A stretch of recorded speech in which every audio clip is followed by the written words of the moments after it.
Hey friends, welcome back to the Finding Joy in Your Home podcast.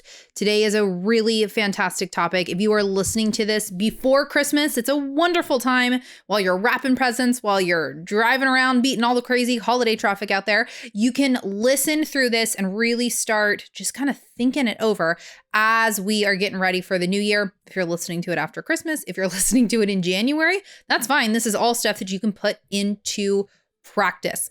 So last episode, we talked about doing a year-end review, looking back over your year. How can you really use that to learn some really valuable lessons to bring into the next year for planning, for goal setting? And I think this is a really fantastic topic because there are so many things that I have accomplished with our business. Hello, welcome. With our business, with personal goals, with our homeschool. There are so many things that I have accomplished that I know that I would not have if I hadn't set goals in those areas.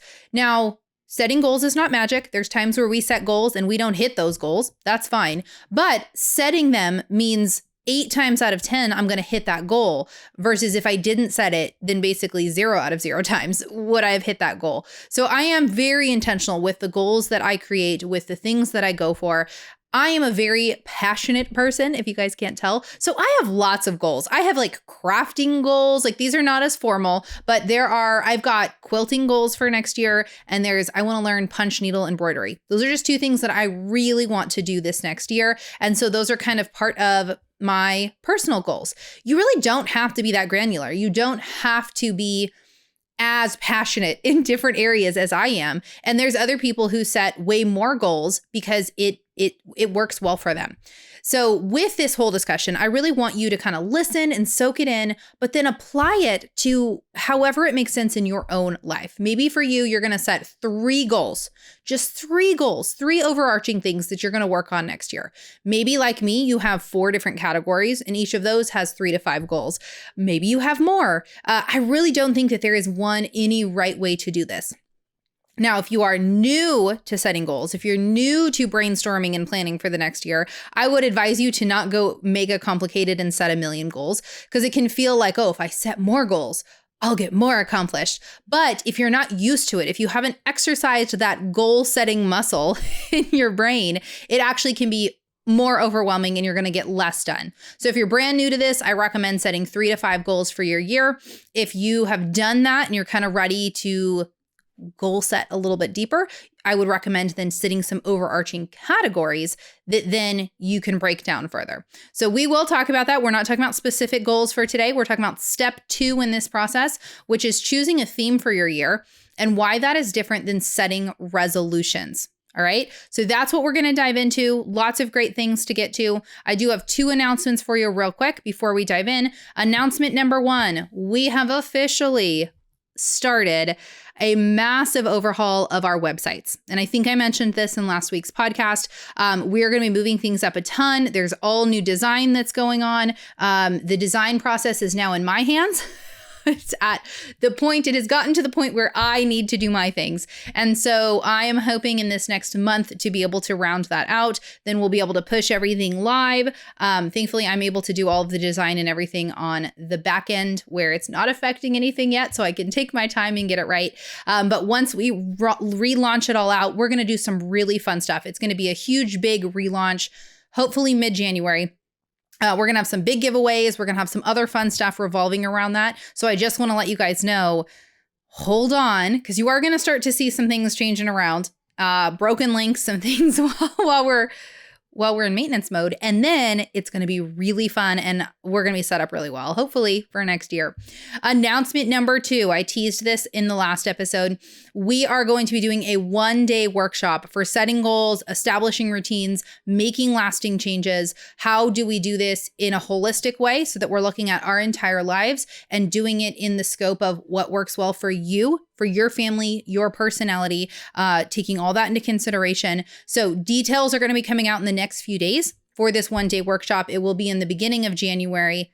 It's going to be really fun. It's going to be fun. This is going to be a fun workshop. If you're thinking, oh, Jamie, all the things you're talking about sound great, but how do I actually set aside the time to do this? We're going to do it together in this workshop.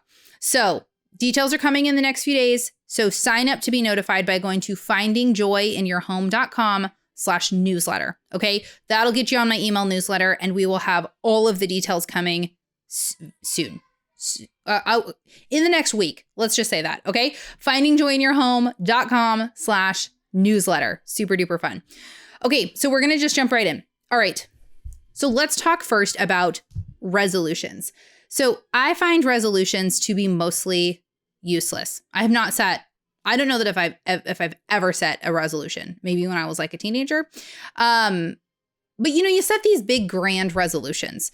This year I want to draw closer to the Lord, or this year I'm going to eat less sugar, or this year I'm going to get fit or be healthy or whatever. This year I'm going to be a better mom. Now, there's nothing wrong with those ideas or concepts, right? Those can actually be a great catalyst for setting goals and themes for your year, coming out of like, that's my general feeling is I want to be a better mom, or I want to be a better housekeeper, whatever. You have these ideas. So there's nothing wrong with those in particular, but they don't actually help us in establishing real change. And I have 3 reasons why resolutions do not do anything and do not help you. All right, we're going to take a brief pause for our first sponsor for today's episode, the Homemaker's Friend Daily Planner. You guys, it is not too late to get this amazing planner to set you up well for 2024. As we're talking about brainstorming and setting up your year and setting up your day, all of that can be done right in here in this planner. There's so many great note sections. You've got a task list, you have project list, you have info. So right here, you could have in your planner, you could be taking, you could be putting in your theme for the year. You can write out your goals. You can break them into different categories. And then you also have spots to do your grocery shopping and your menu planning and your regular daily to-do list. You can have everything right here in this one little convenient planner. It is written by a Christian homemaker for homemakers. So, it's built with all of our daily tasks in mind that we run around and do. It's small enough you can just throw it in your purse and bring it with you, which I think is a huge plus.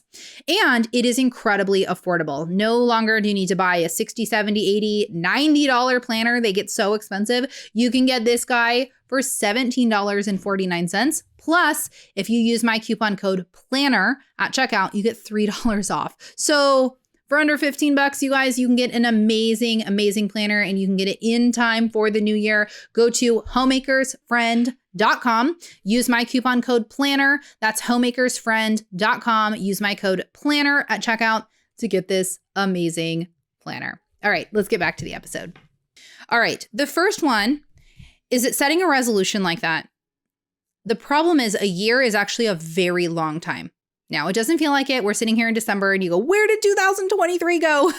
But when you're in the trenches, when you're in the thick of it, you're in the day-to-day, 12 months is a very long time, especially because we don't actually know what's going to be coming in the next 12 months. God throws us curveballs. God comes in and changes things. We have to pivot. You could think that your year is going to look exactly one way, and then it ends up being completely different. So setting a resolution where you're like, this is what my year will be, doesn't leave any flexibility for the fact that your year can change, and we need to shift and ebb and flow with that. The second thing is that resolutions are not specific. I think this is the biggest thing where they fall off the rails. What does it mean to be a better mom? Is this just a vague feeling, or are there specific actionable steps that you can take to say, this is what I want to do better? What does that mean? Do you want to be more patient? Do you want to be off your phone more so that you can pay more attention? Do you want to do more crafts with your kids? And you're thinking, I haven't done enough activities with, what does that mean that I want to be a better mom? Or I want to, you could take it in 1,000 directions, right? So it's not specific. It's very vague, and it leaves you feeling like, okay, that might be what you're feeling, but how do you take any action steps in the direction to solve what you are wanting to work on? And then number 3, a single resolution doesn't usually bring us any closer to our goals or the things that we want to achieve overall. We are complicated beings. We've got a lot going on. There's a lot of different areas in our life, and we need to look at maybe your resolution, your goal, your theme is really that you want to get fit. You want to feel healthier next year. Okay, that's fantastic. But how does that actually bleed into different areas within your life? So you want to be fit. Are you just talking about you want to lose weight? Are you talking about you want to lose weight? You want to have more mobility in your day so that you can get up and go? Do you want to have more energy that comes with that? Are you trying to work on your sleep also? Are you wanting to work on your heart health? There's so many different directions this could go. Do you want to teach your kids and model what it means to have to exercise and to be active? And what are all those little areas? What are those little categories that being healthy falls under? Do you want to learn how to cook things from scratch? Do you want to make some really healthy bread? You can actually make really healthy bread, by the way. Do you want to make really healthy things that are also yummy? What does that mean? What does that look like that you want to get fit next year? You want to focus on health. You want to make things more non-toxic in your home. These are the vague, general, overlying themes, right, that people will set as a resolution, but it's not going to help a lot. Push comes to shove. You need to know, broken down, what does that look like? So what Jason and I do, we do not set resolutions. And I do think it's very, very different. Setting goals, setting a theme, I think it can be very different than a resolution. And maybe you set a resolution, maybe you I don't have anything against that. If you call it a resolution and yet you still do more like we do, that's wonderful. Who cares what it's called? But as long as you're being intentional with your time and the things that you're wanting to work on, the things you're wanting to change. And of course, it's going to differ from personalities. The way that you carry this out might look different. So Jason and I, for many years now, have set themes or words for our year. And I've talked about this many times. This is not like a mystical, magical thing that's like, my year will be joy. And then all of a sudden it's rainbows and butterflies and everything's joyful. No, setting a theme helps us to direct our goals and helps us figure out what we should say yes to and what we should say no to. I view it as a really helpful funnel. Not everything's going to fit perfectly in the funnel, but I find that a lot of things do. Look at this funnel and everything that goes into it, you're able to decipher then through this funnel, and it can just help you make some really good decisions and help you be intentional with the direction you want to go in. The thing is, and I feel very strongly about this, you cannot work on everything all the time at every moment. So you cannot be hyper vigilant and working on your health at the same time putting just as much energy into 7 other different areas.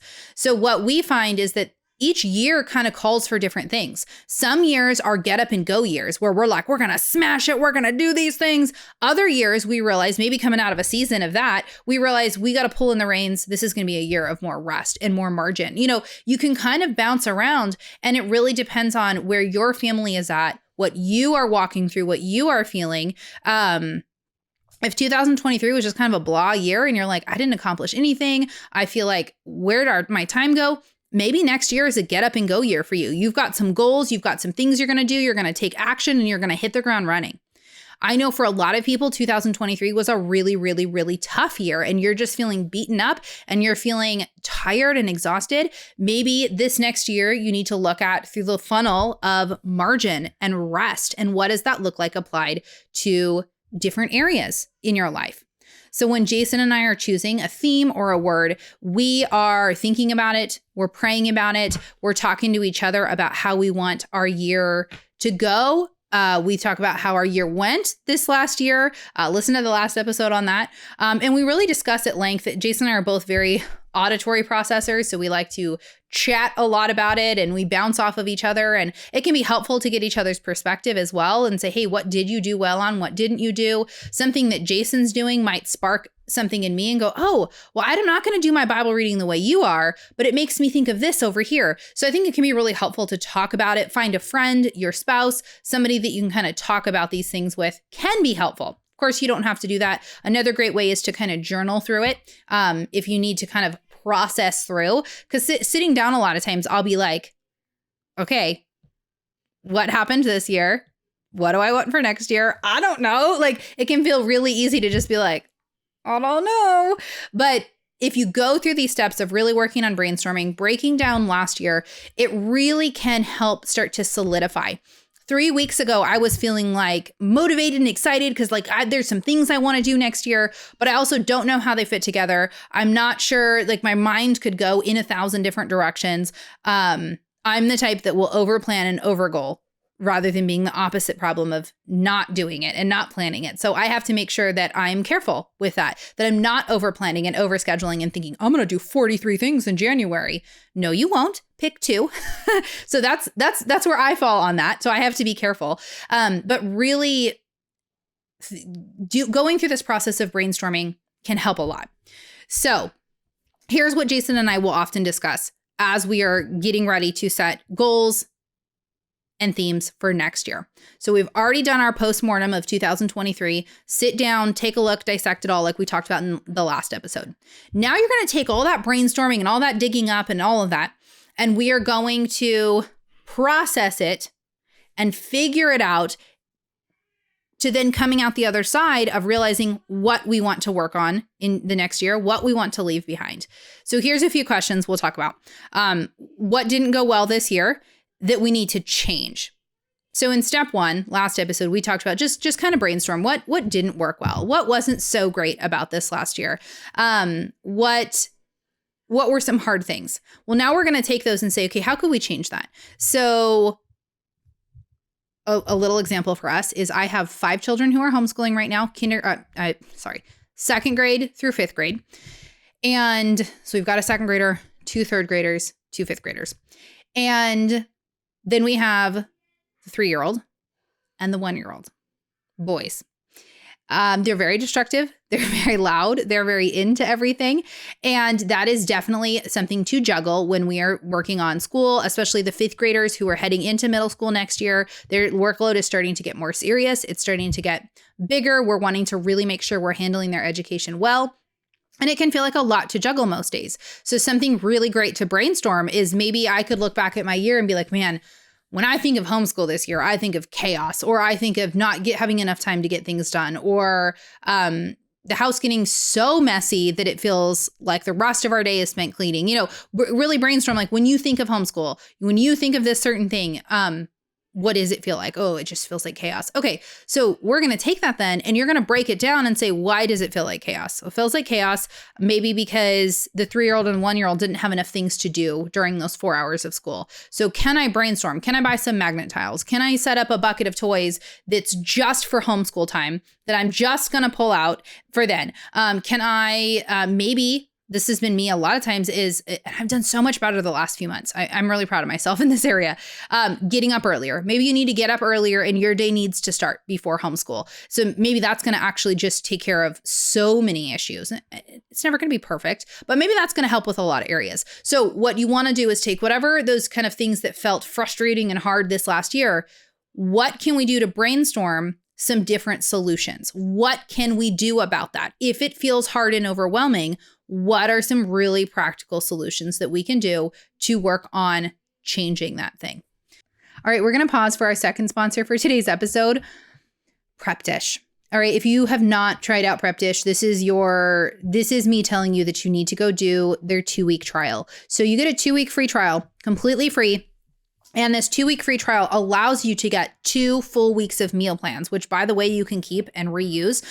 You're going to get everything that you need to create from scratch healthy meals that taste amazing, that are absolutely kid-friendly, that are wonderful. But Allison, the owner of Prep Dish, this is a fellow small business right here. She puts together the most amazing meal plans, and Allison does literally all of the work for you. So you get this email each week that has your full meal plan. It has all of your recipes. It has all of your instructions. It has your grocery lists already planned out per section of the grocery store. And then it also has prep ahead instructions. This is why it's amazing. So what she does is she puts together with every meal plan, she puts together prep ahead instructions. So if you want to set aside a couple hours on Sunday afternoon or Monday, then you can go through and cook for 2 or 3 hours and pre-assemble all these meals. So especially if you're feeling like I want to cook more, but I have no time during the week, then this really helps because you're able to brown the ground beef, you're able to chop up the carrots, you're able to get all of this stuff assembled and prepped ahead so that during the week you can have hot, home-cooked, fresh, from scratch recipes on your dinner table in 20 minutes or less because you've done the pre-work and you just are putting the meals together then. It's absolutely brilliant. The great also thing is that she has such a great focus on health. So she's got 4 meal plans you can choose from. I bet you can guess which one's my favorite. So she's got gluten-free. If your family is gluten-free and you're really struggling with that, go get her meal plans. I mean, it's going to take care of all the work. She has got paleo. She has low carb. So this is like keto meals, fabulous for people trying to lose weight. And then my personal favorite is the super fast menu. So you get meal prep in less than 1 hour a week, and meals that just easily come together. So it's fantastic. And that super fast menu has gluten-free options. I mean, it's the best of every world. Go do the super fast one.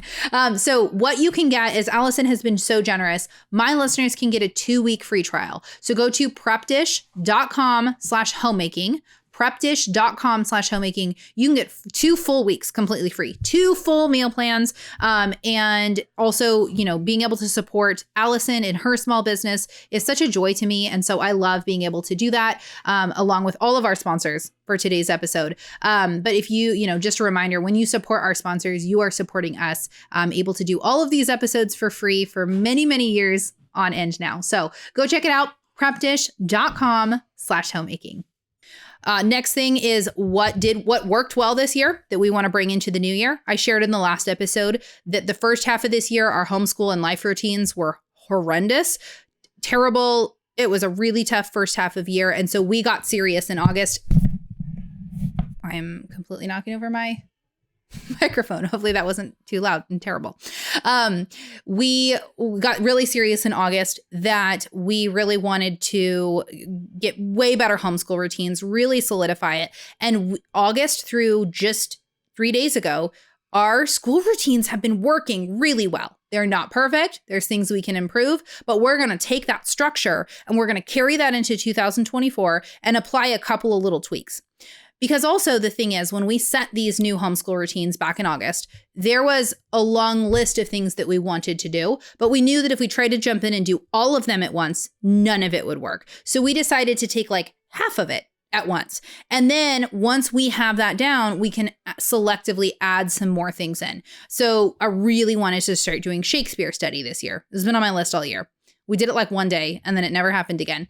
And so in August, when we're resetting things, Shakespeare was one that I'm like, and then I thought, no, not yet. So we did like a month and a half of getting our new routines under wraps, getting it really well solidified to where it became second nature for everybody in the family. And at that point, we added in Shakespeare study. So now and then actually just in December, we added a new language arts program that I was excited about, but scared, feeling like it was going to be too much. So I waited until Shakespeare really had gotten into a good rhythm. It's really easy. It's like 20 minutes a day.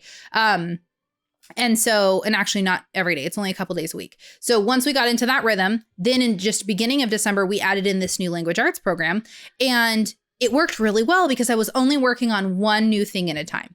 So that's the concept that we're taking. So we're going to take the structure that we've kind of been working on now for a few months. We're going to carry that into the new year, and we're going to add on to it just a little bit.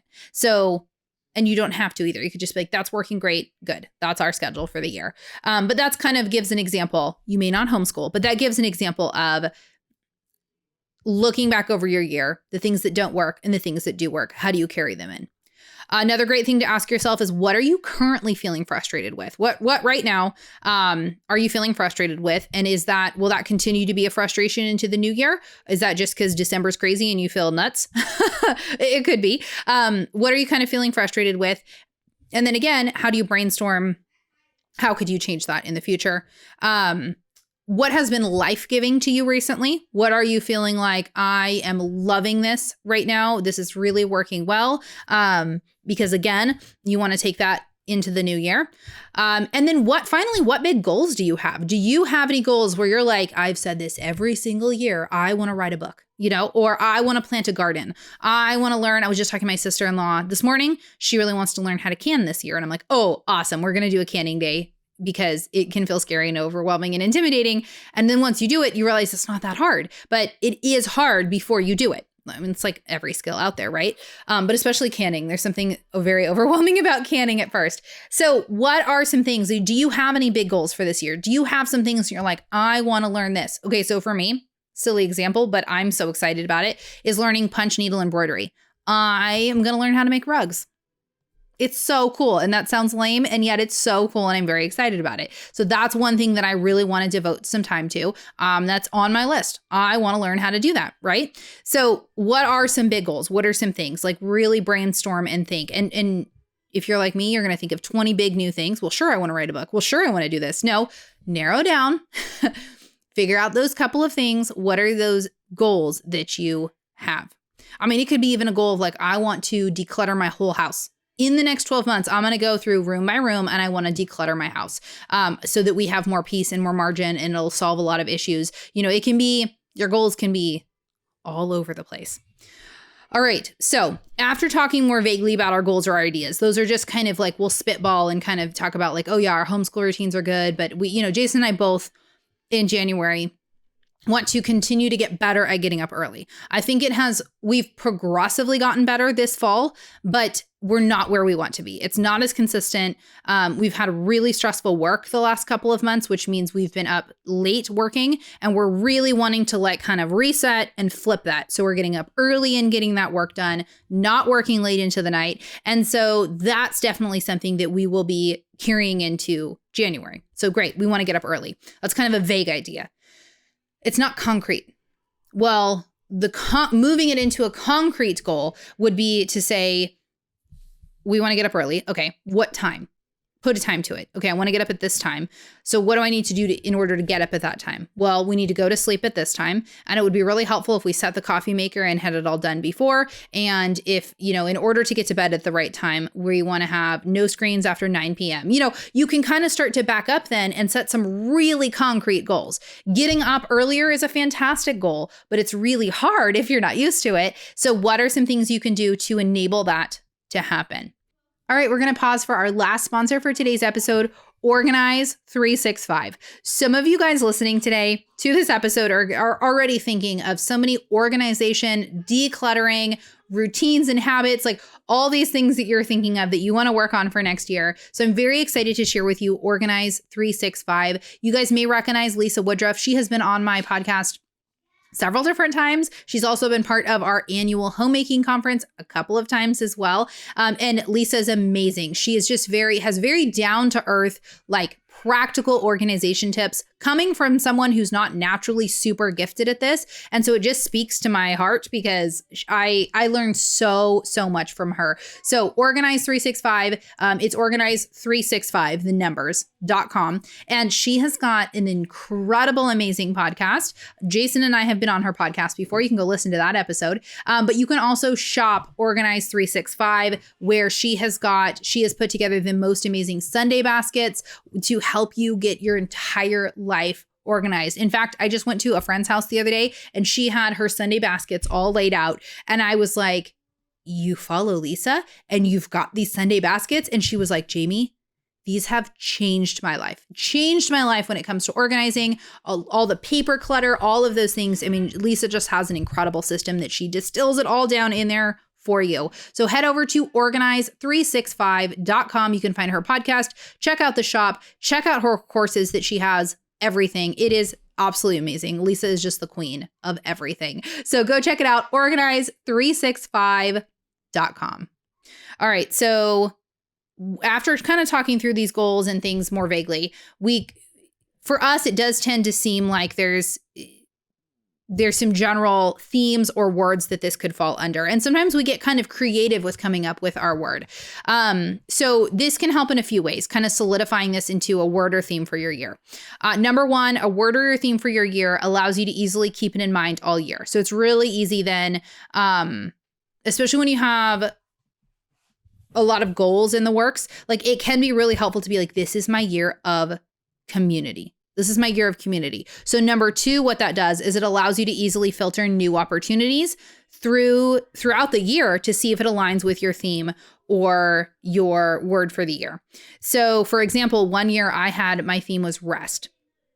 And that was my year of scaling back, of pulling in, of saying no to a lot of things. And so when a new opportunity came up, it wasn't that I said no to everything that wouldn't allow me to rest, but it was really able to see, okay, hosting the cookie party at my house is obviously a lot of action, but does it actually fit in with my goals? Maybe I would normally say yes without a thought, but I need to say no. Like that is something that's too stretching and too taxing. I need to say no.